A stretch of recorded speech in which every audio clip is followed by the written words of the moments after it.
15 years before Yellowstone, Kevin Costner changed the Western forever with this 79% RT classic. In 2018, Kevin Costner saw a career resurgence when he took on the leading role as John Dutton in Taylor Sheridan's epic neo-Western series Yellowstone. However, looking back on the height of his career, movies like Dances with Wolves and Silverado proved his talents were in the Old West. In the case of a 22-year-old gem, he turned in one of his most underrated films of all time. Spotting the void in the genre, Costner made his first big splash as director.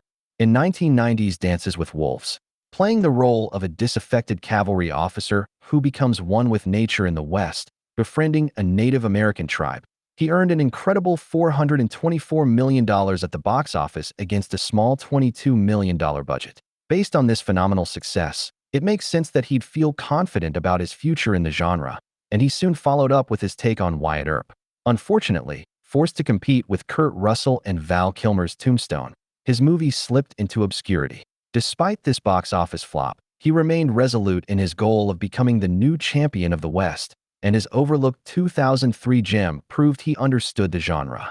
Open Range opens with the journey of four cattlemen through the American frontier.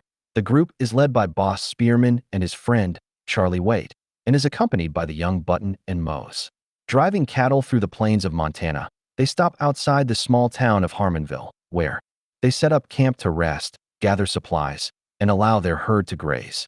However, when Mose doesn't return from a trip into town, Charlie and Boss head in, where they learn he's been arrested after defending himself in a fight. Here, they learn the town lives under the thumb of a ruthless cattle baron, Denton Baxter, who controls the local corrupt lawmen and resents the cattlemen's free grazing methods. In classic Western style, he gives them a deadline to get out of town. When Boss and Charlie find Mose murdered and Button gravely wounded, things turn personal. During the 1980s, Kevin Costner saw his career rise, paving the way for his iconic roles in movies like Field of Dreams, JFK, and The Untouchables. By the 1990s, he was one of the most bankable leading men in Hollywood, allowing him to become more ambitious, taking the reins of his career as director and producer. Thanks to films like Dances with Wolves and The Bodyguard, he became nothing short of a sensation, and studios saw him as a safe bet. However, after making movies like Wyatt Earp, The Postman, and Waterworld, his star declined somewhat, and he found new success through smaller-budget gems.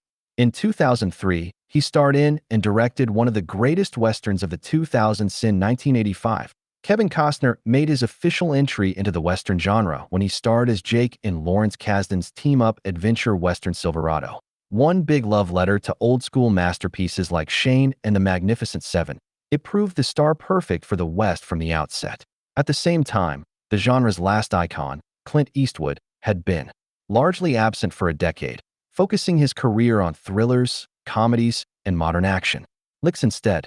Throughout the entirety of the 80s, he only made a single Western in Pale Rider, his penultimate foray into the genre before leaving with 1992's Unforgiven. Although he did explore themes and tropes of the West in films like Crime Macho and Gran Torino, 93 marked his final time playing an old-school gunslinger. Having departed, the genre was in desperate need of a new face, something Costner tried to be.